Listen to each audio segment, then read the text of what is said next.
សួស្តីអ្នកទាំងអស់គ្នាថ្ងៃនេះខ្ញុំនឹងលើកយកសាច់រឿងរបស់បុរសម្នាក់ដែលមានឈ្មោះថាប៊ុនណាគាត់គឺត្រូវបានខ្មោចមួយគ្រួសារលងបន្លាចតែម្ដងហើយហេតុការណ៍មួយនេះគឺកើតឡើងនៅពេលដែលគាត់ទៅលេងផ្ទះរបស់មនុស្សស្រីដែលគាត់ស្រឡាញ់នៅឯខេត្តបន្ទាប់ពីគាត់សម្រាកពីការងារហើយដើម្បីកុំឲ្យខាតពេលវេលាយូរយើងចូលទៅស្ដាប់នៃការបកស្រាយសាច់រឿងរបស់បងប្រុសប៊ុនណាពី admin ទាំងអស់គ្នាតែម្ដងទៅ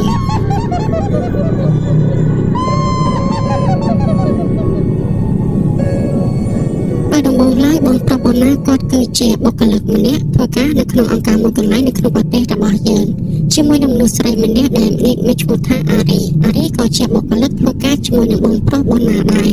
យូរទៅពួកគាត់ទាំងពីរនាក់ក៏ចាប់ផ្ដើមចាប់ចិត្តទៅលើគ្នាទៅវិញទៅមកប៉ុន្តែគ្រាន់តែពេលហ្នឹងគឺមិនដូចជាយើងឥឡូវនេះនោះទេមិនដឹងអីផងគឺខ្លាចតែជាសង្សារនឹងគ្នាបាត់ទៅហើយប៉ុន្តែចំពោះពួកគាត់ទាំងពីរនាក់វិញទោះបីជាមានចិត្តទៅលើគ្នាយ៉ាងណាក៏ដោយក៏ហាក់ដូចជាមិនមាននរណាម្នាក់ហ៊ានបញ្ចេញឲ្យបានច្បាស់ឡើយគឺបានត្រឹមតែបង្ហាញការយកចិត្តទុកដាក់ទៅលើគ្នាតែប៉ុណ្ណោះមិនយូរប៉ុន្មានពេលវេលានៃការឈប់សម្រាកក៏បានចូលមកដល់គឺដោយសារតែអ្នកដែលធ្វើការនៅអង្គការហ្នឹងគឺគេឲ្យថ្ងៃឈប់រហូតដល់ទៅ12ថ្ងៃឯណោះដោយមិនរួមបញ្ចូលទាំងថ្ងៃសៅរ៍និងថ្ងៃអាទិត្យឡើយហើយថ្ងៃឈប់សម្រាករហូតដល់12ថ្ងៃក្នុងមួយឆ្នាំហ្នឹងគឺយើងអាចឈប់ម្ដងមួយថ្ងៃឬក៏2ថ្ងៃក៏បានឬក៏យើងចាំឈប់សរុបម្ដងក៏បានដែរដូច្នេះគាត់ក៏បានសម្រេចចិត្តថាឈប់ម្ដងសរុបតែម្ដងទៅគឺរយៈពេលចុងឆ្នាំនឹងឯងនៅពេលដែលប៊ុនណាគាត់មានពេលវេលាឈប់សម្រាកច្រើនបែបនេះស្របពេលជាមួយនឹងអារីក៏ឈប់នៅថ្ងៃដូចគ្នាដែរដូច្នេះអារីក៏បានបបួលប៊ុនណាទៅលេងផ្ទះរបស់នាងតែម្ដងទៅចំណែកឯប៊ុនណាគាត់ក៏ចង់ទៅលេងផ្ទះរបស់អារីដែរណាមួយគឺដើម្បីទៅជួបឪពុកម្ដាយរបស់នាងផងណាមួយគឺដោយសារតែនៅក្នុងភូមិរបស់អារីគឺមានពិធីមួយដែលគេហៅថាពិធីបញ្ចុះសេមាគឺដោយសារតែវត្តដែលនៅក្នុងភូមិរបស់អារីនោះគឺទើបតែនឹងធ្វើរីដលចាស់បានជាគេរៀបចំធ្វើពិធីបញ្ចុះសេមានៅក្នុងថ្ងៃខាងមុខនេះតែម្ដងទៅឆ្លៀតឱកាសមួយនេះពួកគេក៏អាចនាំគ្នាទៅលេងកម្សាន្តនៅក្នុងពិធីបុណ្យនឹងផងដែរដូច្នេះពួកគេទាំងពីរនាក់ក៏បានធ្វើដំណើរទៅលេងផ្ទះរបស់អារីនៅពេលដែលធ្វើដំណើរទៅដល់ផ្ទះរបស់អារីប៊ុនណាមានអារម្មណ៍ថាផ្ទះរបស់អារីគឺមានទេសភាពស្រស់ស្អាតខ្លាំងមែនទែនគឺដោយសារតែផ្ទះរបស់នាងគឺធ្វើនៅជាប់នឹងមាត់ព្រែកនេះគឺមានប្រវែងប្រមាណជាង15ម៉ែត្រឯណោះហើយមានប្រវែងវែងខ្លាំងមែនទែនជាពិសេសគឺមានដើមដូងជាច្រើនផងដែរគឺដោយសារតែដីរបស់អារីនិងអ្នកភូមិផ្សេងទៀតគឺគេនិយមនៃការដាំដើមដូងប្រេងចឹងឲ្យបានជាសម្បូរទៅដោយដូងប្រេងនៅជុំវិញផ្ទះរបស់អារីបែបនេះនៅពេលដែលទៅដល់ផ្ទះរបស់អារីឪពុកម្ដាយរបស់អារីនឹងក៏បានចេញមកទទួលប៊ុនណាយ៉ាងរួសរាយរាក់ទាក់ហើយគាត់ទាំងពីរនាក់ប្រហែលជាដឹងហើយថាប៊ុនណាមកនេះក្នុងនាមជាអ្វីព្រោះឯកូនស្រីរបស់គាត់ធំមកដល់ពេលនេះទៅហើយគឺមិនធ្លាប់នាំប្រុសណាម្នាក់មកលេងផ្ទះនោះទេបើសិនជាគេនាំមកលេងបែបនេះច្បាស់ជាអ្នកពិសេសជាមិនខានណាមួយពួកគាត់ក៏មិនថាអីដែរព្រោះឯកូនស្រីរបស់គាត់ក៏ដល់ពេលដែលត្រូវរកគូសកលហើយដែរណាមួយនាងក៏មិនអាចទៅតាក់ទងគ្នារហេតុរហូតនៅកន្លែងណាផ្សេងឡើយគឺនាងថែមទាំងបានយកគេមកឲ្យស្គាល់ថែមទៀតប៉ុន្តែគ្រាន់តែនាងជាមនុស្សស្រីមានការអៀនខ្មាស់ច្រើននាងមិនហ៊ាននិយាយប្រាប់ពួកគាត់តាមត្រង់តែប៉ុណ្ណោះដោយគ្រាន់តែជម្រាបទៅកាន់ពួកគាត់ថាប៊ុនណាគឺជាមិត្តភក្តិរួមការងាររបស់នាងហើយពួកគេសម្រាប់ពីការងាររយៈពេលចំនួន12ថ្ងៃដូច្នេះពួកគេក៏បាននាំគ្នាមកលេងនៅក្នុងពិធីបុណ្យសេមានៅក្នុងភូមិនេះតែម្ដងទៅនៅពេលដែលបានឃើញប៊ុនណាមកលេងបែបនេះម្ដាយរបស់អារីក៏បានរៀបចំម្ហូបជាច្រើនសម្រាប់ប៊ុនណាព្រោះគាត់មើលទៅប៊ុនណាក៏ជាមនុស្សល្អម្នាក់ដែរជាមនុស្សប្រុសម្នាក់ដែលសុភាពរាបសារនិងចេះគួរសមថែមទៀតគាត់គិតថាអារីកូនស្រីរបស់គាត់ប្រហែលជាមើលមនុស្សមិនខុសនោះទេព្រោះបើសិនជាប៊ុនណាមិនមែនជាមនុស្សល្អអារីក៏មិននាំមកដល់ផ្ទះបែបនេះដែរបន្ទាប់ពីមកដល់នឹងប៊ុនណាបានដើរជុំវិញនៅបរិវេណផ្ទះមួយនេះគាត់ឃើញថានៅទីនេះគឺពិតជាមានទេសភាពស្រស់ស្អាតខ្លាំងមែនទែនគាត់ពិតជាពេញចិត្តខ្លាំងណាស់ជាពិសេសគឺជាព្រែកនៅខាងក្រៅផ្ទះនឹងតែម្ដងនៅពេលដែលគាត់ឆក់នៅមាត់ព្រែកធ្វើឲ្យគាត់មានអារម្មណ៍ស្រេះខ្លាំងមែនទែនព្រោះតែគាត់ធ្លាប់តែបំពេញការងារនៅឯទីក្រុងគាត់មិនសូវជាបានមកកន្លែងបែបនេះនោះទេនៅពេលដែលគាត់បានមកដល់អញ្ចឹងគាត់បានដកដង្ហើមវិញដើម្បីឲ្យខ្យល់បរិសុទ្ធចូលទៅក្នុងសួតរបស់គាត់ធ្វើឲ្យគាត់កាន់តែមានអារម្មណ៍ស្រស់ស្រាយនៅដល់ពេលវេលាយប់ឡើងក៏បានចូលមកដល់ទៅជាពេលវេលាដែលពួកគេនឹងក៏ត្រូវញ៉ាំអាហារពេលយប់ជាមួយនឹងគ្នា នៅពេលដែលបងណាគាត់លាងដៃលាងជើងរួចហើយឡើងទៅដល់លើតុបងណាពិតជាមានការភ្ញាក់ផ្អើលជាខ្លាំងគឺដោយសារតែម្ហូបអាហារដែលម្ដាយរបស់អារីធ្វើនឹងច្រើនខ្លាំងមែនទែនរហូតដល់ទៅ4-5មុខឯណោះមានទាំងទឹកគ្រឿងដែលមានអន្លក់ខ្ចីជាច្រើនព្រមទាំងមានទាំងប្រហុកខ្ទិះចិញ្ច្រាំមិនត្រឹមតែប៉ុណ្ណោះសូម្បីតែសំណកកូក៏មានផងដែរហើយក៏មានមាន់ស្ងោរជ្រក់ដែលជាមាន់ស្រែថែមទៀតផងមើលទៅលើតុនេះគឺលយជាងពេលដែលគាត់បរិភោគអាហារនៅឯទីក្រុងភ្នំពេញចូលទៅក្នុងភោជនីយដ្ឋានទំនើបទៅទៀតវាពិតជាមើលទៅសោភ័ណភាពស្រស់ស្អាតនិងគួរឲ្យចង់បរិភោគខ្លាំងមែនទែនដូច្នេះនៅក្នុងយប់នេះបងណាគាត់ទទួលទានអាហារបានច្រើនគាត់បានថែមបាយរហូតដល់តែ2ចានឯណោះតែគាត់មិនមានការខ្មាស់អៀននោះទេការដែលគាត់បរិភោគច្រើនបែបនេះព្រោះតែគាត់ចង់បញ្ជាក់ថាម្ហូបរបស់ម្ដាយអារីធ្វើគឺមានរសជាតិឆ្ងាញ់ចង់ឲ្យបានជាគាត់ទទួលទានបាយបានច្រើនណាមួយម្ហូបនោះគឺពិតជាឆ្ងាញ់ពិតមែនចង់ឲ្យបានជាគាត់ទទួលទានបានច្រើនបែបនេះពួកគាត់ទាំង4នាក់បានទទួលទានបាយជុំគ្នាយ៉ាងសប្បាយរីករាយបន្ទាប់ពីការទទួលទានបាយត្រូវបានបញ្ចប់ទៅចានទាំងអស់ក៏ត្រូវបានអារីនឹងគឺលើកយកទៅលាងនៅឯខាងក្រោយចំណែកបុណ្ណាក៏បានចូលទៅជួយលាងចានរបស់អារីផងដែរនៅពេលដែលពួកគេទាំងពីរនាក់កំពុងតែលាងចានជាមួយនឹងគ្នាអារីក៏បានឆ្លៀតប្រាប់ទៅកាន់បុណ្ណាថាបន្ទាប់ពីពួកយើងលាងចានរួចហើយពួកយើងនឹងទៅលេងនៅក្នុងកម្មវិធីបុណ្យបញ្ចុះសែមានៅឯក្នុងវត្តនៅក្នុងភូមិរបស់នាងដោយវត្តនោះគឺគេធ្វើនៅជិតព្រៃក្រាប៉ុន្តែពួកគេត្រូវធ្វើដំណើរប្រមាណជា1គីឡូដែរឯណោះទើបទៅដល់វត្តមួយហ្នឹងព្រោះអីនៅក្នុងពិធីបុណ្យបញ្ចុះសែមានេះគឺច្បាស់ជាមានមនុស្សជាច្រើនជាពិសេសក៏មានការបាញ់កុំជ្រួចដ៏ស្រស់ស្អាតផងដែរចឹងហើយបានជាពួកគេអាចនឹងមានឱកាសទៅមើលកុំជ្រួចទាំងអស់គ្នាដូច្នេះពួកគេក៏ប្រញាប់នាំគ្នាលាងចានឲ្យបានរួចរាល់ប៉ុន្តែបន្ទាប់ពីលាងចានរួចរាល់ហើយឃើញថាម៉ោងប្រមាណជាង8:00កន្លះទៅហើយគឺដោយសារតែពួកគេនឹងគឺបានបណ្ដារបស់ជជែកគ្នាបណ្ដាតែជាហេតុធ្វើឲ្យពេលវេលាគឺវារៀងយប់បែបនេះហើយទម្រាំតែលាងចានហើយទៀតគឺម៉ោងប៉ុណ្ណឹងឯងបន្ទាប់ពីលាងចានរួចរាល់ហើយពួកគេក៏បាននាំគ្នាដើរទៅជួបជាមួយនឹងឪពុកម្ដាយរបស់អារីដោយអារីប្រាប់ថាពួកគេគឺចង់នាំគ្នាទៅលេងនៅក្នុងកម្មវិធីបុណ្យបញ្ចុះសែមានៅក្នុងវត្តនៅក្នុងភូមិរបស់ពួកគេ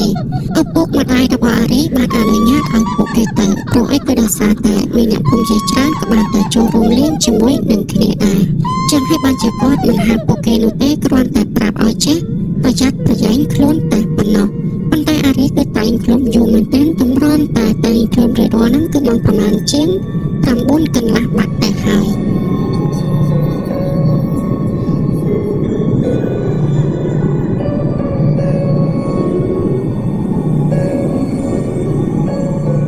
បន្ទាប់ពីរួចរាល់ហើយពួកគេក៏បាននាំគ្នាដើរទៅយកពិលពីម្ដាយរបស់អារីដោយពិលនៅក្នុងផ្ទះរបស់អារីគឺមានតែ2តែប៉ុណ្ណោះដូច្នេះឪពុករបស់អារីគាត់ទុកជាប់ខ្លួនមួយព្រោះឲ្យបន្តិចទៀតគាត់ក៏នឹងទៅតាមក្រោយពួកគេដែរដើម្បីមើលការពារសុខភាពពួកគេទាំងពីរនាក់ប៉ុន្តែនៅពេលនេះគឺដោយសារតែគាត់កំពុងតែជាប់របបដែរគាត់មិនទាន់អាចទៅបានជាមួយនឹងពួកគេនោះទេអញ្ចឹងបានជាគាត់ទុកពិលនៅនឹងខ្លួនរបស់គាត់មួយឲ្យពួកគេពីរនាក់គឺកាន់ពិលមួយនឹងធ្វើដំណើរទៅកាន់វត្តនឹងតែម្ដងទៅបន្ទាប់ពីនិយាយគ្នារួចរាល់ហើយពួកគេទាំងពីរនាក់ក៏ចាប់ផ្ដើមនាំគ្នាចេញដំណើរទៅកាន់វត្តមួយនឹងប៉ុន្តែទម្រាំតែបានចេញពីផ្ទះនឹងម៉ោងប្រមាណជាង10 យប់បាត់ទៅហើយដោយសារតែអារីមើលឃើញថាពួកគេចេញទៅនេះក៏ដូចជាចង់ជឿពេលទៅហើយអារីបានសម្រេចចិត្តថានាំបុណ្ណាដើរទៅតាមផ្លូវកាត់តែម្ដងទៅព្រោះតែវាឆាប់ដល់ជាងផ្លូវត្រង់បន្តិចហើយផ្លូវកាត់នឹងគឺពួកគេដើរទៅតាមមាត់ព្រែកនឹងឯងនៅពេលដែលពួកគេធ្វើដំណើរទៅតាមបណ្ដោយព្រែកបណ្ដានោះពួកគេបានបញ្ចាំងពិលបណ្ដាពិលមួយនេះពួកគេយកមកសក្គាល់ទុកក្រែងថាពួកគេអាចនឹងដើរធ្លាក់ជន់ហុកឬក៏ដើរជន់ជាមួយនឹងសត្វអសេរពើទៅតាមផ្លូវប៉ុន្តែការពិតទៅបើសិនជាពួកគេមិនបាច់ចាំប្រើពិលក៏បានដែរដោយសារតែពន្លឺព្រះច័ន្ទភ្លឺចាំងមកយ៉ាងខ្លាំងដែលជាហេតុធ្វើពួកគេក៏អាចមើលផ្លូវបានគ្រាន់បាក់ដែរទោះបីជាមិនមានពិលក៏ពួកគេអាចធ្វើដំណើរបានដោយសុវត្ថិភាពហើយការធ្វើដំណើរអារីគឺជាអ្នកនាំផ្លូវបណ្ណាគឺដោយសារតែបណ្ណាគាត់គឺជាអ្នកស្រុកផ្សេងគាត់មិនស្ទើរជាស្គាល់ផ្លូវនេះនោះទេចំណែកអារីគឺជាអ្នកនៅស្រុកនេះអញ្ចឹងយ៉ាងណាក៏នាងធ្លាប់ដើរកាត់ផ្លូវនេះដែរអញ្ចឹងនាងដឹងថាកន្លែងណាដែលមានជំហុកនិងកន្លែងណាដែលមិនមានជំហុកហើយការធ្វើដំណើររបស់ពួកគេនៅខាងស្ដាំដៃនឹងគឺមានចំការដួងជាច្រើនចំណែកឯខាងឆ្វេងដៃគឺជាមាត់ព្រែកកាលពេលដែលពួកគេធ្វើដំណើរចេញមកដំបូងពួកគេហាក់ដូចជាបានលើសំឡេងសត្វចង្រិតយំដូចជាធម្មតាប៉ុន្តែនៅពេលដែលពួកគេធ្វើដំណើរបានរយៈពេលមួយសន្ទុះស្រាប់តែ មានអារម្មណ៍ថាសត្វចង្រិតដែលបានយំនឹងគឺស្រាប់តែស្ងប់ស្ងាត់ភ្លាមៗតែម្ដងមិនត្រឹមតែប៉ុណ្ណោះហាក់ដូចជាមានអារម្មណ៍ថាត្រជាក់ចម្លែកខ្លាំងមែនទែនអ្វីដែលធ្វើឲ្យបូណាកាន់តែព្រឺក្បាលទៀតនោះគឺគេបានលើសំឡេងសត្វឆ្កែលួយ៉ាងក្រលួចមិនដឹងថាសត្វឆ្កែមួយក្បាលនោះលើចេញមកពីតំបន់ណានោះទេគ្រាន់តែពួកគេដឹងថាសំឡេងសត្វឆ្កែលួនោះគឺហាក់ដូចជានៅមុខពួកគេរីកឆ្ងាយបន្តិចនៅពេលដែលបានលើសំឡេងឆ្កែលួបែបនេះពេលនោះអារ៉េក៏បានប្រញាប់ចាប់ដៃបូណាជាប់តែម្ដងបន្ទាប់មកនាងក៏បានប្រញាប់អូសដៃបូណាដើរយ៉ាងលឿនចំណែកដៃរបស់នាងហាក់ដូចជាត្រជាក់ព្រមទាំងរឹងឆ្វេងដូចជាមិនមែនជាដៃរបស់មនុស្សស្រីនោះទេមើលទៅប្រហែលជាអារីនាងហាក់ដូចជាមានអារម្មណ៍ភ័យខ្លាចចំពោះហេតុការណ៍មួយនេះដែរប៉ុន្តែគ្រាន់តែនាងមិនចង់និយាយអ្វីតែប៉ុណ្ណោះចំណែកឯបូណានៅពេលដែលអារីចាប់ដៃរបស់គាត់ដើរយ៉ាងលឿនបែបនេះគាត់បានព្យាយាមដើរទៅតាមនាងដោយដៃកាន់ពិលបណ្ដានៅពេលដែលអារីកំពុងតែព្យាយាមដើរបានលឿនដើម្បីចាក់ចេញពីទីនេះនៅពេលនោះស្រាប់តែអារីជន់ប៉ះចំដុំថ្មមួយដែលជាហេតុធ្វើឲ្យរអិលជើងនិងបេះតែនឹងដួលទៅហើយមិនត្រឹមតែប៉ុណ្ណោះធ្វើឲ្យនាងស្ទើរតែធ្លាក់ចូលទៅក្នុងព្រៃឋានទៀតប៉ុន្តែដោយសារតែដៃពួកគេទាំងពីរនេះកំពុងតែកាន់ដៃគ្នាជាប់ដូច្នេះបូណាក៏បានប្រញាប់ចាប់ដៃនាងខ្លាំងៗនិងទប់នាងមិនឲ្យធ្លាក់ចូលទៅក្នុងព្រៃនោះទេប៉ុន្តែជាអកុសលពេលដែលអារីកំពុងតែកាន់នៅក្នុងដៃនេះគឺត្រូវបានរបូតធ្លាក់ចូលទៅក្នុងទឹកបាត់ទៅហើយនៅពេលដែលឃើញថាបើធ្លាក់ចូលទៅក្នុងទឹកបែបនេះអារីចង់ចុះទៅយកមកវិញដែរប៉ុន្តែគឺមិនអាចបាននោះទេទោះបីជាយ៉ាងណាក៏ដោយក៏ពួកគេរកពិលនឹងមិនឃើញឡើយមិនយល់ប្រមាណពិលនឹងក៏ត្រូវបានចូលទឹកនិងរលត់បាត់តែម្ដងទៅទោះបីជាពួកគេទាំងពីរអ្នកដើរដោយគ្មានពិលក៏ពួកគេអាចមើលផ្លែឃើញដែរគឺដោយសារតែពន្លឺភ្លឺពីព្រះច័ន្ទនឹងឯងចំណែកអារីអំបញ្ញមិញគឺរៀងភ័យខ្លាំងមែនទែនប៉ុន្តែស្នាមអូដែលគេមកធ្លាក់ចូលទៅក្នុងព្រែកបន្ទាប់ពីនឹងមកពួកគេទាំងពីរនេះក៏បានប្រញាប់នាំគ្នាធ្វើដំណើរបន្តទៅមុខទៀតបន្ទាប់ពីធ្វើដំណើរប្រមាណជាងត្រឹមតែ100ម៉ែត្រទេប៉ុណ្ណោះពួកគេក៏បានដើរដល់ស្ពានឈើចាស់មួយដែលជាស្ពានកន្លែងដែលពួកគេត្រូវឆ្លងទៅកាន់ក្រោយម្ខាងទៀតគឺដោយសារតែវត្តនោះនៅខាងឆ្វេងដៃនៃព្រែកអញ្ចឹងពួកគេត្រូវតែឆ្លងទៅកាន់ទីនោះបើសិនជាពួកគេមិនឆ្លងទៅតាមស្ពានឈើនោះទេពួកគេត្រូវធ្វើដំណើរឆ្ងាយទៀតទើបពួកគេទៅដល់ស្ពានថ្មមួយកន្លែងដែលអាចជិះឡានម៉ូតូឆ្លងកាត់បានប៉ុន្តែពួកគេមិនអាចធ្វើដំណើរទៅដល់នោះទេគឺត្រូវតែឆ្លងនៅកន្លែងនេះឲ្យហើយតែម្ដងទៅលុះពេលដែលពួកគេទាំងពីរនេះកំពុងតែដើរឡើងទៅលើស្ពាននោះស្រាប់តែបូណាហាក់ដូចជាមានអារម្មណ៍ថាស្អុយចម្លែកភីមកកាត់ចំណុចរបស់គាត់មិនដឹងនោះទេគាត់ព្យាយាមស្រង់ក្លិននោះចង់ដឹងថាតើវាគឺជាក្លិនអ្វីប៉ុន្តែក្លិននោះគឺពិតជាស្អុយខ្លាំងមែនទែនដូចជាក្លិនគម្រោងខ្មោចអញ្ចឹងនៅពេលដែលអញ្ចឹងធ្វើគាត់ឆ្ងល់ខ្លាំងមែនទែនចង់ដឹងថាតើអារីបានធំក្លិនដូចជាគាត់ឬក៏អត់ដូច្នេះគាត់ក៏បានសួរទៅកាន់អារីថាអារីតើមានធំក្លិនអ្វីចំណែកឬអត់ចំណែកឯអារីនៅពេលដែលបានលើសំណួរបែបនេះនាងបែរជាច្របាច់ដៃរបស់បូណាយ៉ាងណែនព្រមទាំងបាននិយាយថាកុំសួរច្រើនពេកគិតតែពីដើរឲ្យលឿនទៅប៉ុន្តែនៅពេលដែលពួកគេដើរជិតដល់ពាក់កណ្ដាលស្ពានទៅហើយពេលនោះស្រាប់តែបូណាក៏លេបភ្នែកទៅដូចជាបានឃើញមានអ្វីមួយនឹងគឺបានអណ្ដែតនៅតាមទឹកហូរតាមក្រោមស្ពាននឹងឯងនៅពេលដែលឃើញអញ្ចឹងធ្វើឲ្យបូណាគាត់ឆ្ងល់ខ្លាំងមែនទែនថាតើវាជាអ្វីអពិតប្រាកដព្រោះរូបរាងមើលទៅដូចជាមនុស្សដែលត្រូវបានលង់ទឹកនឹងអណ្ដែតឲ្យហើមស្អុយបន្តិចនិងដូចជាគោលដុំអណ្ដែតទឹកបន្តិចពេលនោះបូណាក៏ចង់សួរទៅកាន់អារីដែរប៉ុន្តែអារីបានព្យាយាមកន្ត្រាក់ដៃរបស់គាត់ព្រោះតែចង់បញ្ជាក់ថាកុំនិយាយអ្វីទាំងអស់គិតតែពីដើរឲ្យលឿនទៅដូច្នេះបូណាគឺមិនហ៊ានសួរអារីនោះទេហើយគាត់ក៏ដឹងដែរថា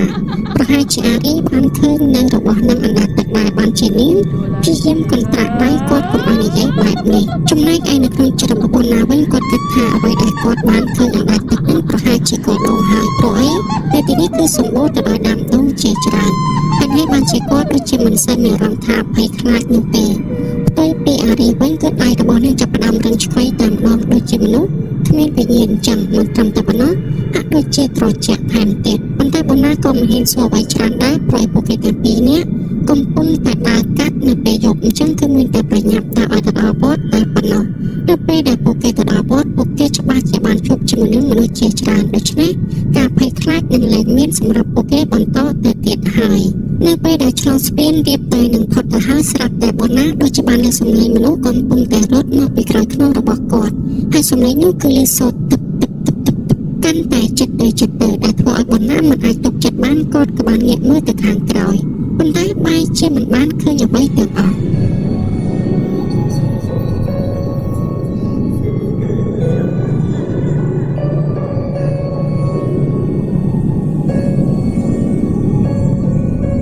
មុនពេលដែលបូណាគាត់ងាកទៅគាត់គិតថាប្រហែលជាអ្នកភូមិណាម្នាក់ទៅចូលរួមក្នុងកម្មវិធីនៅក្នុងវត្តដូចជាគាត់ដែរប៉ុន្តែនៅពេលដែលគាត់ងាកមើលមិនឃើញបែបនេះគាត់ចាប់ផ្ដើមឆ្ងល់តែម្ដងបូណាបានសម្រេចចិត្តសួរទៅកាន់អារីថាតើមានបានលើសំឡេងដែលគេរត់ពីក្រោយខ្នងរបស់យើងឲ្យបានមិញឬក៏អត់ចំណែកឯអារីគឺនាងបាននិយាយថាហេតុអ្វីបានជាសួរច្រើនម្ល៉េះគិតតែពីដើមឲ្យលឿនទៅខ្ញុំប្រាប់ថាកុំឲ្យងាកមើលទៅស្ដាំទៅឆ្វេងនិងងាកមើលក្រោយឯងដើរឲ្យលឿនគឺឆាប់ដល់វត្តគឺកាន់តែល្អលើក្រោយទៅបីជាបានឃើញអ្វីនិងលើអ្វីក៏ដោយកុំងាកផ្ដេសផ្ដាសឲ្យសោះធ្វើតែមិនដឹងមិនរើទៅនៅពេលដែលយើងធ្វើបណ្ណាឆ្នោតខ្លាំងមែនទែនហេតុអ្វីបានជាអារីនិយាយថាគាត់បែបនេះទៅវិញមិនត្រឹមតែប៉ុណ្ណោះដៃរបស់អារីគឺរឹងឆ្កឹតដូចជាដៃរបស់ម៉ាឡាកាំងអញ្ចឹងប៉ុន្តែវាមានសភាពត្រជាក់ខ្លាំងមើលទៅអារីមិនដឹងថានាងមិនស្រួលខ្លួនឬក៏យ៉ាងម៉េចនោះទេបានជាដៃរបស់នាងត្រជាក់បែបនេះប៉ុន្តែប៉ុណ្ណាក៏មិនហ៊ានសួរអារីទេនោះទេព្រោះខ្លាចថាអារីស្ដីឲ្យគាត់ម្ដងទៀតបន្ទាប់មកពួកគេទាំងពីរនាក់ក៏បានដើរឆ្លងកាត់ផុតស្ពានមួយនោះដូច្នេះពួកគេក៏បានដើរទៅមុខបន្តទៀតខាងឆ្វេងដៃតាមមាត់ព្រែកបន្ទាប់ពីធ្វើដំណើរបានប្រមាណជាង50ម៉ែត្រទៅប៉ុណ្ណោះស្រាប់តែបូណាក៏លែងឃើញថាដូចជាមានផ្ទះមួយកំពុងតែដុតភ្លើងនៅមិនឆ្ងាយពីមាត់ព្រែកនឹងប៉ុន្មាននោះទេមិនត្រឹមតែប៉ុណ្ណោះគាត់ថែមទាំងបានឃើញថាមានមនុស្សប្រុសមានមនុស្សស្រីនៅខាងក្រោមផ្ទះនឹងថែមទៀតបន្ទាប់មកគាត់បានឃើញថាមាននារីម្នាក់កំពុងតែឈរនៅលើផ្ទះព្រមទាំងមកដៃឲ្យគាត់ចូលទៅលេងនៅផ្ទះរបស់ពួកគេថែមទៀតនៅពេលដែលឃើញចឹងបូណាក៏បានមើលទៅកាន់អារីទាំងដែលនាងកំពុងតែដើរឡើងត្រង់ឆ្កុយមិនងាកអ្វីតតែសោះបន្ទាប់មកបូណាក៏បានសម្រេចចិត្តសួរទៅកាន់អារីតែម្ដងទៅថាមានអ្នកភូមិមួយគ្រួសារកំពុងតែបដៃហាងយើងឲ្យចូលទៅលេងងាកមើលតើមានស្គាល់ពួកគាត់ឬក៏អត់ចំណែកឯអារីតាមពិតនាងក៏បានឃើញពីទស្សនវិជ្ជាទាំងអស់នឹងដែរនាងបានស្ដីឲ្យបូណាម្ដងទៀតថាប្រាប់ច្រើនដល់ហើយថាកុំឲ្យងាកមើលភេទដែរគិតទៅពីដើរត្រង់ទៅហេតុអ្វីបានជានិយាយមិនចេះស្ដាប់គ្នាអញ្ចឹងតើចង់ទៅដល់កន្លែងឬក៏អត់ឬក៏ចង់ដេកនៅទីនេះហើយសម្ដីរបស់អារីលើកនេះហាក់ដូចជាធ្ងន់ធ្ងរនិងកំហុសឲ្យគាត់មើលទៅដូចជាមិនមែនអារីដែលគាត់ធ្លាប់ស្គាល់ពីមុនមកនោះទេមើលទៅនាងដូចជាខឹងគាត់យ៉ាងខ្លាំងអំពីរឿងអ្វីមួយអញ្ចឹងដល់តែពេលអញ្ចឹងបូណាគាត់ពិតជាឆ្ងល់ខ្លាំងមែនទែនតើគាត់និយាយអ្វីខុសបានជាមើលទៅអារីហាក់ដូចជាខឹងគាត់ខ្លាំងបែបនេះដូច្នេះបូណាក៏មិនហ៊ានមកបន្តទៅទៀតដែរគឺបានត្រឹមតែលួចមើលកន្ទុយភ្នែកទៅកាន់គ្រួសារមួយគ្រួសារនោះតែប៉ុណ្ណោះគាត់បានឃើញថាគ្រួសារមួយនោះគឺពិតជាបានបដិហៅគាត់ពិតមែនមិនត្រឹមតែមនុស្សស្រីដែលឈរនៅលើផ្ទះនោះទេសូម្បីតែលោកពូអ្នកមីងដែលឈរនៅខាងក្រោមផ្ទះនិងមានភ្លើងភ្លឺហ្នឹងក៏បានបដិហៅគាត់ឲ្យចូលទៅលេងផងដែរប៉ុន្តែលើនេះគឺគាត់មិនហ៊ានសួរឬក៏និយាយអ្វីទាំងអស់ព្រោះខ្លាចថាអារីនឹងស្ដីបន្ទោសឲ្យគាត់ម្ដងទៀតពួកគេទាំងពីរនាក់ក៏បានបន្តដំណើរទៅមុខទៀតប៉ុន្តែមើលទៅអារីហាក់ដូចជាកំពុងតែភ័យខ្លាចនឹងអ្វីមួយព្រោះមើលទៅសកម្មភាពនិងដៃជើងរបស់នាងដូចជារំឆ្កុយមិនត្រឹមតែប៉ុណ្ណោះនាងបែរជាកាន់តែដើរកាន់តែលឿនថែមទៀតពួកឲ្យបូណាក៏ស្ទើរតែជំពប់ជើងកាប់មកម្ដងគឺដោយសារតែល្បឿនរបស់រៀងគឺដើរលឿនខ្លាំងពេកដែលជាហេតុធ្វើឲ្យគាត់ដើរមិនចាំទាន់បេះតែនឹងពន់ជើងម្ដងទៅហើយគាត់ពិតជាឆ្ងល់ខ្លាំងមែនទែនហើយបានជាដៃជើងរបស់នាងក៏ចាប់ផ្ដើមរឹងកញ្ជ្រឹះបែបនេះបូណាពិតជាឆ្ងល់ខ្លាំងមែនទែនតើអារីមានអ្វីកើតឡើងការឆ្ងល់បានត្រឹមតែឆ្ងល់ប៉ុន្តែមិនហ៊ាននិយាយអ្វីទាំងអស់ព្រោះឲ្យខ្លាចត្រូវមាត់ម្ដងទៀតបន្ទាប់ពីពួកគេដើរផុតផ្ទះនោះប្រមាណជាងត្រឹមតែ50ម៉ែត្រតែប៉ុណ្ណោះស្រាប់តែដូចជាមានអ្វីមួយបានលូតចូលទៅក្នុងទឹកលើសូរគ្រាំទំហំរបស់វាគឺធំប្រហែលជាមួយនឹងមនុស្សដែរប៉ុន្តែភ្លាមនោះផងដែរបូណាគិតថាឬក៏ជាសត្វឆ្កែវាហែលឆ្លងពីម្ខាងទៅម្ខាងទៀតចំណែកអារីវិញនៅពេលដែលបានលើសំឡេងគ្រាំបែបនេះមានភ្ញាក់ព្រឹតឡើងកន្ត្រាក់តែម្ដងដូច្នេះមានន័យថាអារីក៏បានលើសំឡេងនឹងដែរនៅពេលដែលលើអញ្ចឹងបូណាបានប្រាប់ថាកុំភ័យអីប្រហែលជាសត្វឆ្កែអីនឹងឯងគ្រាន់តែវាលូតចូលទៅក្នុងទឹកតែប៉ុណ្ណោះប៉ុន្តែផ្ទុយទៅវិញអារីគឺមិនគិតដូចជាបូណានោះទេព្រោះតែនាងហាក់ដូចជាបានដឹងអំពីប្រវត្តិនៃព្រែកមួយនេះអញ្ចឹងហើយបានជានាងជាយាមនាំបូណាឲ្យចាក់ចេញពីទីនេះឲ្យបានលឿនបន្ទាប់មកអារីក៏បានរអ៊ូទៅថាមិនគួរណានាងសម្រេចចិត្តដើរតាមផ្លូវនេះតតែសោះប៉ុន្តែអញ្ចឹងនាងសូមចិត្តដើររៀងឆ្ងាយបន្តិចប្រសើរជាងដើរទាំងភ័យខ្លាចបែបនេះចំណែកឯបូណាគាត់បានងាកមើលទៅខាងក្រោយដែលគាត់បានអះអាងថាជាសត្វឆ្កែលុបចូលទៅក្នុងទឹកហ្នឹង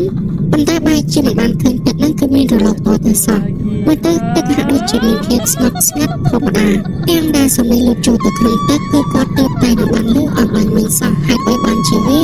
ប្រែទៅជាស្ងប់ស្ងាត់យ៉ាងលឿនបែបនេះទៅវិញដូចជាមិនសមតតែសោះយ៉ាងហោចណាស់វាគួរតែមានរលករឿងយូរជាងនេះបន្តិចដែរប៉ុន្តែគឺនៅតែឆ្ងល់ពីអ្វីដែលបានកាត់ឡើងប៉ុន្តែគាត់គិតមិនយល់តតែសោះ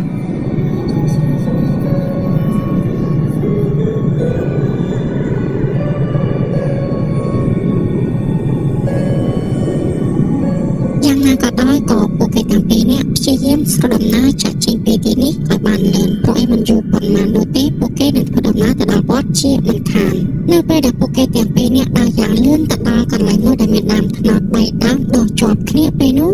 ស្រាប់តែមានសត្វក្របីមួយក្បាលយ៉ាងខ្មៅស្កើព្រមទាំងមានធំថែមទៀតប៉ុន្តែអ្វីដែលកាន់តែចម្លែកនោះភ្នែកពណ៌ក្រហមវាបានចេញមកនិងស្ទុះសម្ដៅមករកពួកគេទាំងពីរនាក់តែម្ដងនៅពេលដែលឃើញបែបនេះពួកគេទាំងពីរនាក់បែកខ្លាំងពេកបាននាំគ្នាព្យាយាមគេចរហូតធ្វើឲ្យរអិលជើងធ្លាក់ចូលទៅក្នុងទឹកប្រែកបាត់ទាំងពីរនាក់តែម្ដងទៅព្រមនោះអារីប្រញាប់ក្រោកឡើងចេញពីទឹកមកវិញចំណែកឯបណាគាត់ក៏បានប្រញាប់ក្រោកចេញពីទឹកដូចគ្នាផងដែរគាត់ព្យាយាមស្រវារកអារីព្រោះគាត់ខ្លាចថាអារីនេះគឺមិនទាន់ក្រោកឡើងចេញពីទឹកប៉ុន្តែការពិតអារីគឺក្រោកមុនគាត់ទៅទៀតដោយសារតែទឹកនោះត្រជាក់ពេកធ្វើឲ្យបណាជាមួយនឹងអារីមានអារម្មណ៍ថាព្រះសម្បកភ្ញាក់តែម្ដងទឹកនៅវេលាម៉ោង10ជប់ទៅហើយអញ្ចឹងគឺវាត្រជាក់ខ្លាំងណាស់ប៉ុន្តែទោះបីជាយ៉ាងណាក៏ដោយក៏អារីជាមួយនឹងបណានោះព្យាយាមតោងឡើងមកខាងលើវិញប៉ុន្តែមើលទៅហាក់ដូចជាគ្មានអ្វីឲ្យពួកគេតោងឡើងមកខាងលើទោះតែសោះព្រមទាំងពួកគេគឺត្រូវបានផុងចូលជើងទៅក្នុងភពជំរឿគឺចិត្តដល់ក្រលៀនរបស់ពួកគេទៅហើយដែលជាហេតុធ្វើពួកគេគឺពិតជាពិបាកនៅក្នុងការឡើងមកខាងលើវិញខ្លាំងណាស់នៅពេលដែលអារីកំពុងតែព្យាយាមស្វែងតោងរករបស់ដើម្បីឡើងមកខាងលើវិញចំណែកឯបណាគាត់ខំសម្លឹងមើលរស័ព្ទក្របីដែលធ្វើឲ្យពួកគេទាំងពីរនាក់ធ្លាក់ទឹកកំបាញ់វិញប៉ុន្តែហាក់ដូចជាមិនបានឃើញវត្តមានរបស់វានៅកន្លែងនោះតតែសោះនៅពេលដែលគាត់កំពុងតែសម្លឹងរកអារីក៏បានប្រាប់ថា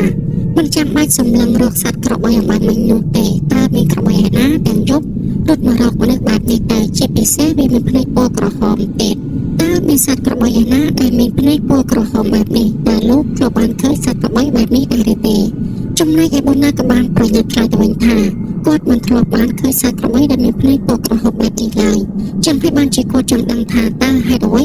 បានជាវាមានភ្នែកពណ៌ក្រហមនិងរត់សម្ដៅមករកយ៉ាងបែបនេះព្រមនោះផងដែរអារីបាននិយាយថាគុំគិតពីរឿងនឹងអីចាំទៅដល់ផ្ទះវិញចាំលេងប្រាប់ឥឡូវនៅពេលនេះពួកគេគួរតែប្រញាប់ធ្វើយ៉ាងណាចាក់ចេញពីភពនេះឲ្យតតែបានសិនទៅនៅពេលដែលពួកគេកំពុងតែព្យាយាមរើបំរាដើម្បីចាក់ចេញពីភពដ៏ជ្រៅនេះស្រាប់តែបណាចាប់ផ្ដើមស្រែកឡើងតែម្ដងព្រោះតែគាត់ដូចជាមានអារម្មណ៍ថាមានដៃមួយមកចាប់ចំខ្នងរបស់គាត់ហើយអ្វីដែលធ្វើគាត់ស្រែកគឺដោយសារតែដៃនោះគឺមានសភាពត្រជាក់ខ្លាំងដូចជាទឹកកកអញ្ចឹងធ្វើឲ្យគាត់ភ័យគាត់គិតថាវាគឺជាដៃរបស់ខ្មោចទឹកអញ្ចឹងបានជាគាត់ស្រែកឡើងតែម្ដងចំណែកឯអារីនៅពេលដែលបានលើបណាស្រែកនេះក៏បានងាកមុខមកវិញដើម្បីមើលពីក្រៅខ្នងរបស់បណាប៉ុន្តែនៅពេលនោះស្រាប់តែនាងបាយច្បានឃើញថាមានពួករាជាមនុស្សមួយបានងើបមុខចំពីមុខរបស់នាងតែម្ដងដែលជាហេតុធ្វើឲ្យនាងភ័យខ្លាំងពេកស្រែករហូតភ្លាត់សំឡេងហើយនាងក៏បានសន្លប់បាត់ស្មារតីតែម្ដងទៅនៅពេលដែលឃើញបែបនេះបណាព្យាយាមស្រែកហៅអារីឲ្យនឹងដឹងខ្លួនឡើងមកវិញប៉ុន្តែនាងហាក់ដូចជាមិនដឹងខ្លួនតតែសោះហើយគាត់ក៏មិនដឹងដែរថានាងស្លាប់ដោយសារតែអ្វីព្រោះតាមបាញ់មិញគឺគាត់មិនបានឃើញអ្វីទាំងអស់ចំណែកបណាគាត់ក៏បានព្យាយាមស្រែកហៅអារីដើម្បីដោះនាងឲ្យដឹងខ្លួនឡើងមកវិញតែគាត់មិនអាចយកដៃទៅកាន់នាងបាននោះទេដោយសារតែពេលនេះពួកគេបានធ្លាក់ឆ្ងាយពីគ្នាចម្ងាយជាង7 ម៉ែត្រឯណោះនៅពេលដែលគាត់កំពុងតែស្រែកហៅនាងដើម្បីឲ្យនាងដឹងខ្លួនមកវិញពេលនោះស្រាប់តែគាត់ចាប់ផ្ដើមធំក្លិនស្អុយយ៉ាងចម្លែកភាយមកជាប់ច្រមុះរបស់គាត់តែម្ដងនៅពេលដែលធំក្លិនស្អុយចម្លែកបែបនេះគាត់ព្យាយាមកលេចមើលជុំវិញខ្លួនរបស់គាត់លោកពេលដែលគាត់មើលចោះមើលឡើងស្រាប់តែគាត់បានឃើញថាដូចជាមានស្រមោលអ្វីមួយនឹងគឺបានអណ្ដែតចេញមកតាមទឹកនៅពេលដែលគាត់បានឃើញថាមានរបស់មួយកំពុងតែអណ្ដែតមកតាមទឹកបែបនេះគាត់ក៏ព្យាយាមសម្លឹងមើលវាឲ្យកាន់តែច្បាស់នៅពេលដែលរបស់មួយនោះវាហូរមកជិតខ្លួនគាត់ម្ដងបន្តិចគាត់ហាក់ដូចជាសម្គាល់ដឹងថាវាគឺជាអ្វីមួយយ៉ាងដែលគាត់បានឃើញហូរនៅក្រោមស្ពាននៅពេលដែលគាត់ដើរឆ្លងកាត់ស្ពានឈើជាមួយនឹងអារីនឹងឯងគាត់ចាំច្បាស់ណាស់ថាទំហំនិងពិនភាគរបស់វាគឺប៉ុនគ្នាល្មមដូច្នេះគាត់អាចធ្វើការសន្និដ្ឋានបានថាវាគឺជារបស់តែមួយហើយរបស់មួយនោះវាក៏ចាប់ផ្ដើមហូរមកជិតខ្លួនរបស់គាត់បន្ទាប់មកវាក៏បានអណ្ដែតមក ថ្វាយខ្លួនរបស់គាត់ម្ដងបន្តិចម្ដងបន្តិចនៅពេលដែលគាត់កំពុងតែផ្ចំមើលទៅគាត់មានអារម្មណ៍ថារូបរាងរបស់វាគឺប្រៀបដូចជាមនុស្សដែលត្រូវបានហើមស្អុយអញ្ចឹងដូច្នេះគាត់ព្យាយាមពិនិត្យមើលហើយពិនិត្យមើលទៀតស្របពេលដែលរបស់នោះគឺអណ្ដែតមកជិតខ្លួនរបស់គាត់ចម្ងាយប្រមាណត្រឹមតែ2ម៉ែត្រតែប៉ុណ្ណោះហើយនៅពេលដែលវាមកជិតខ្លួនគាត់កាន់តែជិតក៏ស្រាប់តែវាបែរជាក្រោកឡើងតែម្ដងពេលគាត់ដឹងថាវាគឺជារូបរាងរបស់មនុស្សពិតមែនពេលគាត់ស្រែកមួយទំហឹងយកតែម្ដងទៅ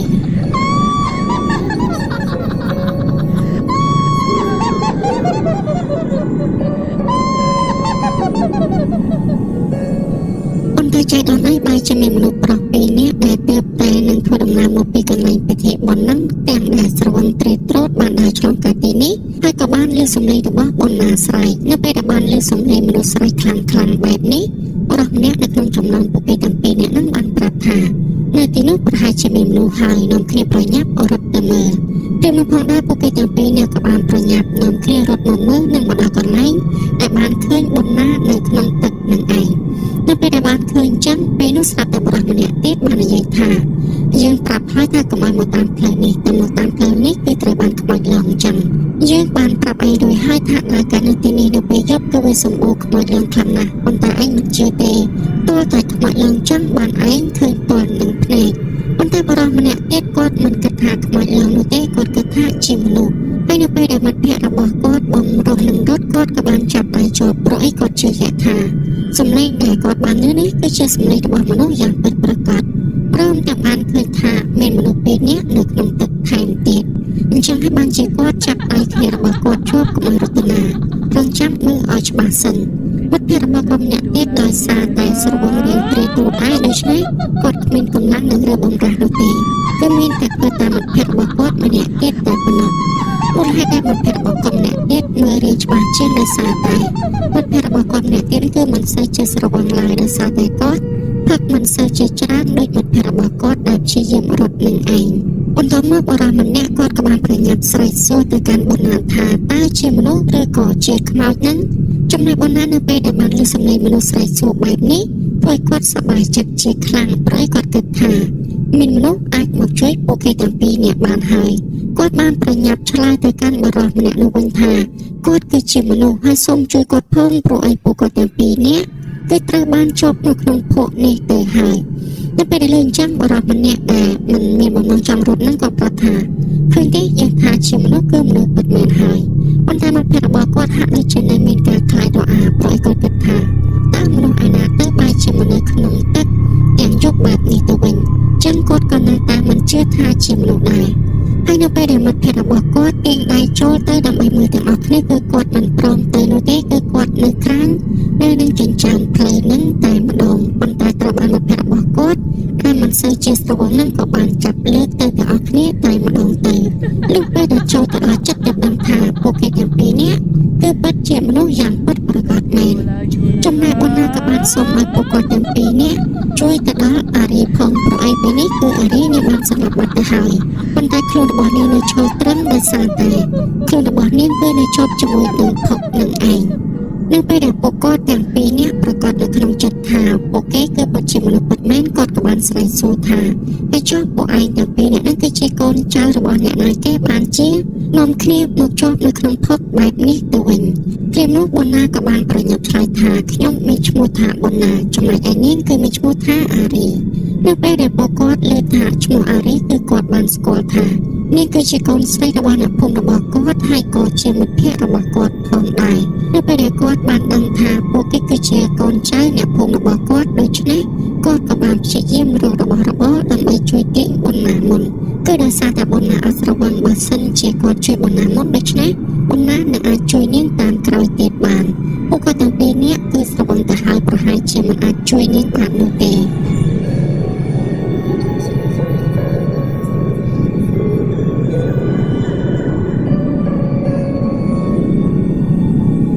ចំណែកឯអារីនៅពេលដែលនាងភ្ញាក់ដឹងខ្លួនម្ដងទៀតបានឃើញថានាងកំពុងតែដេកនៅក្នុងផ្ទះរបស់នាងបាត់ទៅហើយមិនត្រឹមតែប៉ុណ្ណោះថែមទាំងមានមនុស្សជាច្រើនកំពុងតែចោមរោមមើលមកកាន់នាងថែមទៀតភ្លាមនោះអារីក៏បានសួរទៅកាន់ម្ដាយរបស់នាងថាតើមានរឿងអ្វីកើតឡើងតើនាងមកនៅទីនេះដោយរបៀបណា ចំណែកឯម្ដាយរបស់អារីបានប្រាប់ទៅកាន់នាងថាកូនសម្រាប់យកកម្លាំងសិនទៅចាំពេលដែលកូនមានកម្លាំងកំហែងឡើងវិញចាំម៉ែប្រាប់អំពីរឿងដែលបានកើតឡើងទាំងអស់ទៅកាន់កូនងាកមកកាន់បណ្ដាអ្នកវិញគាត់ចាប់ផ្ដើមធ្លាក់ខ្លួនឈឺព្រមទាំងក្រោយខ្លួនយ៉ាងខ្លាំងថែមទៀតជាពិសេសសក់របស់គាត់បែរជាជ្រុះម្ដងមួយនៅពេលដែលគាត់បូតសក់ទៅឃើញថាសក់ជាប់ដៃមិនក្រោមដាប់សរសៃនោះទេហើយនៅពេលនោះព្រះសង្ឃមួយអង្គដែលពលរបស់អារីបានទៅនិមន្តនឹងក៏បានមកដល់ហើយក៏បានរៀបចំធ្វើពិធីស្រោចទឹកនិងប្រោសទឹកមុនឲ្យទៅកាន់ពួកគេទាំងពីរនាក់តែម្ដងទៅនិងការពារដើម្បីកុំឲ្យបុណ្យនឹងមានការភ័យខ្លាចរហូតដល់ឈឺអាចនឹងធ្វើគេស្លាប់បាត់បង់ជីវិតអញ្ចឹងបានជាពលរបស់អារីប្រញាប់ទៅនិមន្តព្រះសង្ឃមកដើម្បីឲ្យជួយរបស់គ្រូឲ្យពួកគេទាំងពីរនាក់ព្រមទាំងបានយកសាររបស់ពលក្រហមដែលព្រះសង្ឃអង្គនោះបានសូត្រនៅបានលេខដាក់យកទៅជន់ដៃពួកគេទាំងពីរនាក់ម្នាក់មួ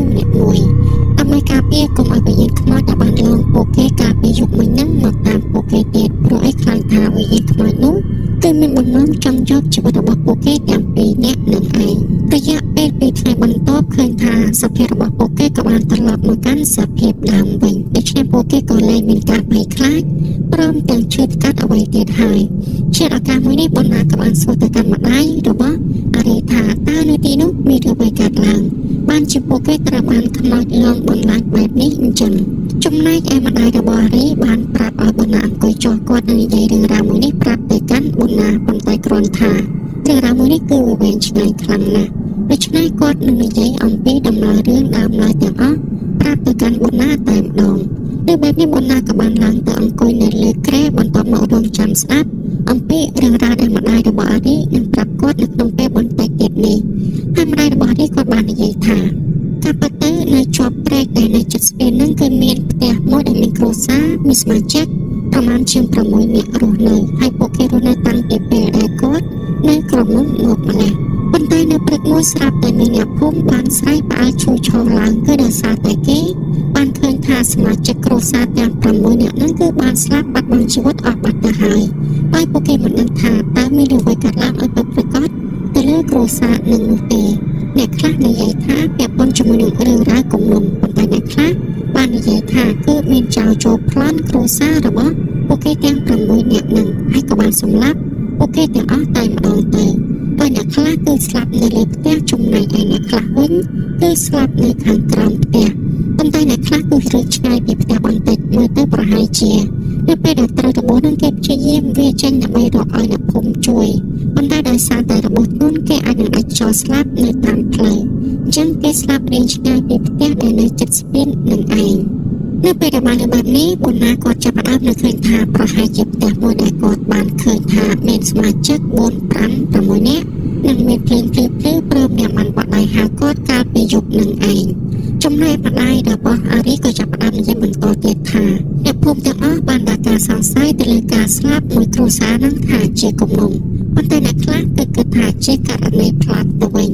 ព្រោះនៅពេលដែលពួកគេឡើងទៅមើលលើផ្ទះមួយហ្នឹងគឺបានឃើញមានរបស់របរមានតម្លៃនៅសេសសល់នោះទេដូច្នេះហើយមកដល់ពេលនេះគឺគេមិនទាន់បែងចែកដឹងថាតើវាគឺជាករណីអ្វីឲ្យពិតប្រាកដសូម្បីតែឃាតករដែលបានសម្លាប់គ្រួសារនឹងមួយគ្រួសារនឹងក៏មិនទាន់ត្រូវបានរកឃើញផងដែរហើយដោយសារតែពេលវេលាកាន់តែយូរទៅឬមួយនេះក៏ត្រូវបានគេបំភ្លេចចោលតែម្ដងទៅប៉ុន្តែរឿងអ្វីដែលពួកគេមិនអាចបំភ្លេចបាននោះគឺដោយសារតែគ្រួសារមួយនឹងគឺចាប់ផ្ដើមលើកអ្នកភូមិសហខ្លាំងមែនទែនកាលពីថ្ងៃដំបូងឡើយនោះគឺដូចជាមិនមានអ្វីកើតឡើងនោះទេ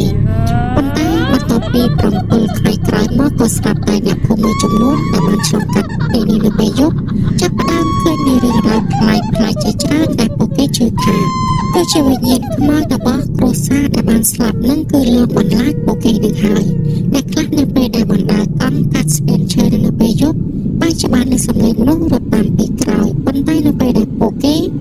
មើលទៅបែរជាមិនបានឃើញអ្វីទាំងអស់ចំណែកឯអ្នកខ្លះវិញនៅពេលដែលជិះម៉ូតូឬក៏កង់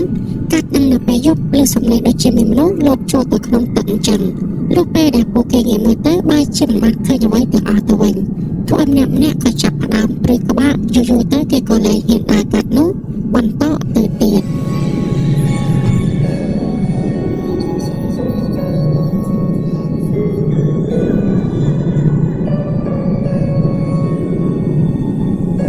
ហ ដោយសារតែមានអ្នកដែលនៅដើមភូមិដែលមិនបានដឹងអំពីរឿងរ៉ាវនៃក្តីឃាតកម្មមួយនេះ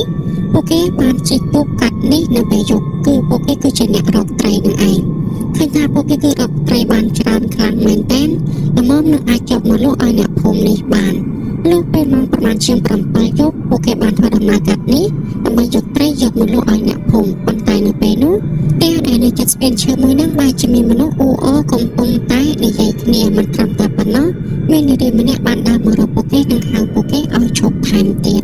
ព្រមទាំងបានសួរថាតើលោកពូលក់ត្រីមែនឬទេពេលនោះផងដែរដោយសារតែពួកគេទើបតែនឹងរកត្រីបានថ្មីព្រមទាំងត្រីទាំងអស់នោះនៅរកថែមទៀតដូច្នេះបរិះដែលជាម្ចាស់ទូកដែលមកជាមួយនឹងកូនប្រុសនឹងបានប្រាប់ថាពួកគេពិតជាចង់លក់ត្រីពិតមែននៅពេលដែលលេងចឹងនារីម្នាក់បានដើរមកនឹងបានប្រាប់ថាអញ្ចឹងត្រីរបស់លោកពូទាំងអស់មានប្រមាណលក់ឲ្យខ្ញុំមកនៅពេលដែលលេងចឹងបរិះទាំងពីរអ្នកពុកកូននឹងក៏បានសម្រេចចិត្តលក់ត្រីដែលរកបានទាំងអស់ប្រមាណជាង7-8 គីឡូនឹងយកទៅឲ្យនាងទាំងអស់តែម្ដងលុះពេលដែលទទួលបានលុយរួចហើយពួកគាត់ក៏បាននាំគ្នាអុំទូកចាក់ចេញទៅប៉ុន្តែនៅពេលដែលអុំទូកមិនទាន់បានផុតប៉ុន្មានផងគាត់ក៏បានមើលទៅលុយដែលនារីម្នាក់នោះបានប្រកល់ឲ្យគាត់ប៉ុន្តែពេលនោះបែរជាបានឃើញថាលុយទាំងអស់នោះគឺคล้ายតែជាស្លឹកឈើទាំងអស់តែម្ដងគាត់ព្យាយាមពិនិត្យមើលឲ្យពិនិត្យទៀតក៏នៅតែឃើញថាក្នុងហោប៉ៅគ្មានលុយសូម្បីតែ1 រៀលគឺមានតែស្លឹកឈើតែប៉ុណ្ណោះដោយមិនអស់ចិត្តគាត់ក៏បានជិះទូកត្រឡប់មកវិញគឺដើម្បីទារលុយពីនារីម្នាក់ដែលបានទិញត្រីរបស់គាត់នឹងឯងប៉ុន្តែនៅពេលដែលគាត់មកដល់បែរជាបានឃើញថាផ្ទះមួយនោះគឺត្រូវបានបិទទ្វារចោលនិងងងឹតសូន្យឈឹងមិនឃើញមានភ្លើងនិងមនុស្សអ៊ូអរដោយកាលពីមុនទៀតនោះទេអ្វីដែលកាន់តែចម្លែកទៀតនោះត្រីរបស់គាត់ក៏មិនបានទៅណាដែរបែរជានៅក្នុងទូកដដែលទៅវិញទោះឲ្យពួកគេទាំងពីរនឹងឲ្យកូនក៏ពិតជាឆ្ងល់ខ្លាំងមែនទែនព្រោះតែគាត់ជាបានឃើញថានារីម្នាក់នោះបានយកត្រីចេញពីទូករបស់គាត់ពិតមែនប៉ុន្តែហេតុអ្វីបានជាត្រីនោះនៅក្នុងទូកដដែលមិនត្រឹមតែប៉ុណ្ណោះសូម្បីតែប្រាក់ដែលនារីម្នាក់នោះឲ្យមកកាន់គាត់ក៏ប្រែក្លាយទៅជាស្លឹកឈើថែមទៀតតែពេលដែលឃើញចឹងគាត់ចាប់ផ្ដើមដឹងថាច្បាស់ជាត្រីខ្មោចឡងជាមិនខានដូច្នេះពួកគេទាំងពីរនេះឲ្យកូនក៏បាននាំគ្នាអុំទូកចាក់ចេញទៅបាត់ទៅហើយរឿងរ៉ាវនៃការលងបន្លាចក៏នៅតែកាត់ឡើងជាហូរហែទៅលើអ្នកភូមិដែលរស់នៅឆ្ងាយពីទីនេះមិនបានដឹងអំពីរឿងដែលបានកាត់ឡើងកន្លងមកហើយនៅថ្ងៃមួយស្រាប់តែមានបុរសម្នាក់ដែលនៅឆ្ងាយពីទីនេះទៅជិះទូកទៅម្នាក់ឯងឆ្លងកាត់លើស្ពានឈើមួយនោះនៅពេលយប់ពេលនោះស្រាប់តែគាត់បានច្បាស់ឃើញថាដូចជាមានអ្វីមួយកំពុងតែអណ្ដែតនៅលើទឹកអណ្ដែតមកជិតទឹករបស់គាត់ម្ដងបន្តិចពេលនោះគាត់ក៏បានយកពិលបញ្ចាំងមើលប៉ុន្តែមើលទៅក៏នៅតែមិនឃើញច្បាស់ដដែលលុះពេលដែលគាត់អុំទូករបស់គាត់ចូលទៅជិតពេលនោះក៏ស្រាប់តែអ្វីដែលគាត់បានឃើញហ្នឹងគឺរូបរាងជាមនុស្សស្រីព្រមទាំងហើបដូចជាមនុស្សដែលស្លាប់ដោយសារតែលំទឹកជាច្រើនថ្ងៃអញ្ចឹង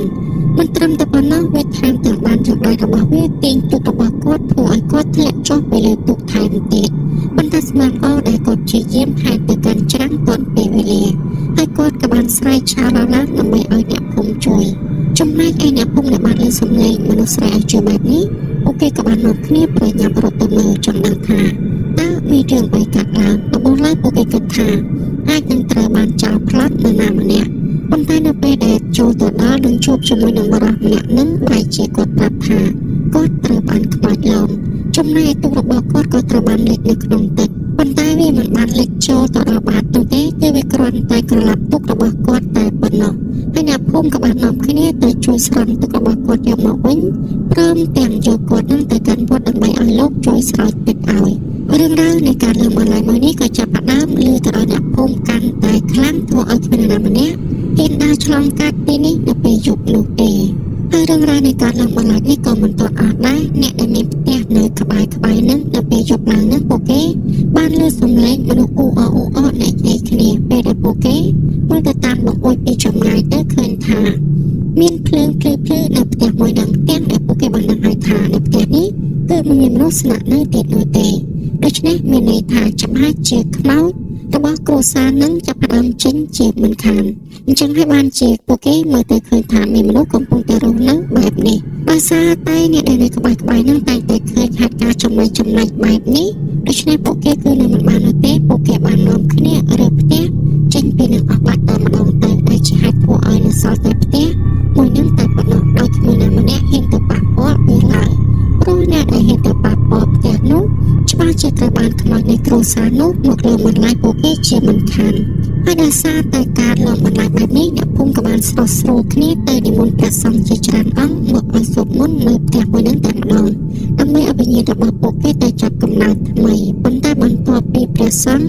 ទៅសូត្រមន្តក៏នៅតែមានហេតុការណ៍ចំណែកកើតឡើងដល់ដែរដែលបញ្ជាក់ថាថ្មនៃគ្រួសារនឹងគឺមិនទាន់ទៅណាឆ្ងាយពីផ្ទះរបស់ពួកគេនោះទេរហូតមកដល់សប្តាហ៍នេះផ្ទះនឹងគឺត្រូវបានទុកចោលវាស្ទើរតែរលំបាត់ទៅហើយប៉ុន្តែហេតុអ្វីបានជាពួកគេទាំងពីរនាក់នៅយប់នោះបែរជាដើរកាត់តាមផ្លូវនឹងនៅពេលយប់ទៅវិញនៅពេលយប់នឹងគឺគ្មាននរណាម្នាក់ហ៊ានដើរកាត់នោះទេព្រោះតែត្រូវបានខ្មោចនោះតែងតែធ្វើការលងបន្លាចបើសិនជាគាត់ដឹងថាពួកគេទាំងពីរនាក់ដើរតាមផ្លូវនឹងគាត់ច្បាស់ជាប្រាប់មិនឲ្យដើរតាមផ្លូវនឹងនោះទេចំណែកអារីបាននិយាយថានាងដើរតាមផ្លូវនឹងដោយសារតែនាងគិតថារឿងរ៉ាវនៃការលងបន្លាចនឹងគឺបានសាបរលាបបាត់ទៅហើយព្រោះតែជាយូរណាស់មកហើយគឺមិនធ្លាប់បានលើនរណាម្នាក់ត្រូវបានខ្មោចនៅកន្លែងនោះលងឡើយចិត្តឲ្យដោយសារតែនាងប្រញាប់ទៅឆាប់ដល់នឹងបានជានាងសម្រេចចិត្តដើរតាមផ្លូវនឹងប៉ុន្តែជាអកុសលនាងបែរជាត្រូវបានខ្មោចគ្រួសារមួយនឹងលងបន្លាចនាងយ៉ាងចាស់ដៃធ្វើឲ្យនាងស្លាប់បាត់ស្មារតីតែម្ដង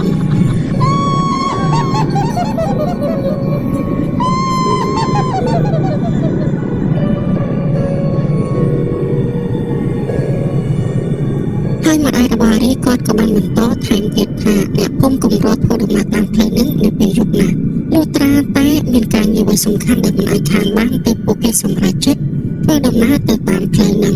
ព្រោះឯអ្នកភូមិខ្លះនៅពេលដែលពួកគេបានធ្វើដំណើរតាមផ្លូវនឹងពួកគេបាននិយាយដូចគ្នាថានៅពេលខ្លះពួកគេឃើញថាផ្ទះមួយនឹងដូចជាមានមនុស្សកំពុងតែរស់នៅធម្មតាព្រមទាំងមានភ្លើងនិងមនុស្សអ៊ូអរថែមទៀតប៉ុន្តែអ្នកខ្លះវិញបែរជាបានឃើញថាមានមនុស្សស្រីឈរនៅលើស្ពានលុបពេលដែលពួកគេធ្វើដំណើរទៅដល់បែរជាមិនបានឃើញអ្វីទាំងអស់ទៅវិញអញ្ចឹងហើយបានជាអ្នកភូមិមានការភ័យខ្លាចពួកគេឈប់ដើរកាត់ផ្លូវនឹងជាយូរណាស់មកហើយ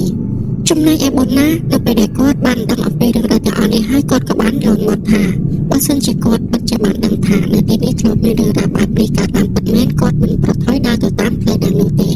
ដោយសារតែគាត់មិនដឹងគាត់ចេះតែដើរតាមអារីទៅបន្ទាប់ពីសម្រាប់នៅផ្ទះរបស់អារីបានពី3ថ្ងៃទៀតបុនណាគាត់ក៏បានលាត្រឡប់មកផ្ទះរបស់គាត់វិញហើយណាមួយគាត់ក៏ត្រូវរៀបចំខ្លួនដើម្បីចូលទៅធ្វើការរបស់គាត់វិញផងដែរហើយសាររបស់យើងក៏ត្រូវបានបញ្ចប់ត្រឹមតែប៉ុណ្្នឹងឯងសូមអរគុណដល់អ្នកទាំងអស់គ្នាដែលបានតាមដានស្ដាប់ការបកស្រាយសាច់រឿងរបស់មីនតាំងពីដើមរហូតដល់ចប់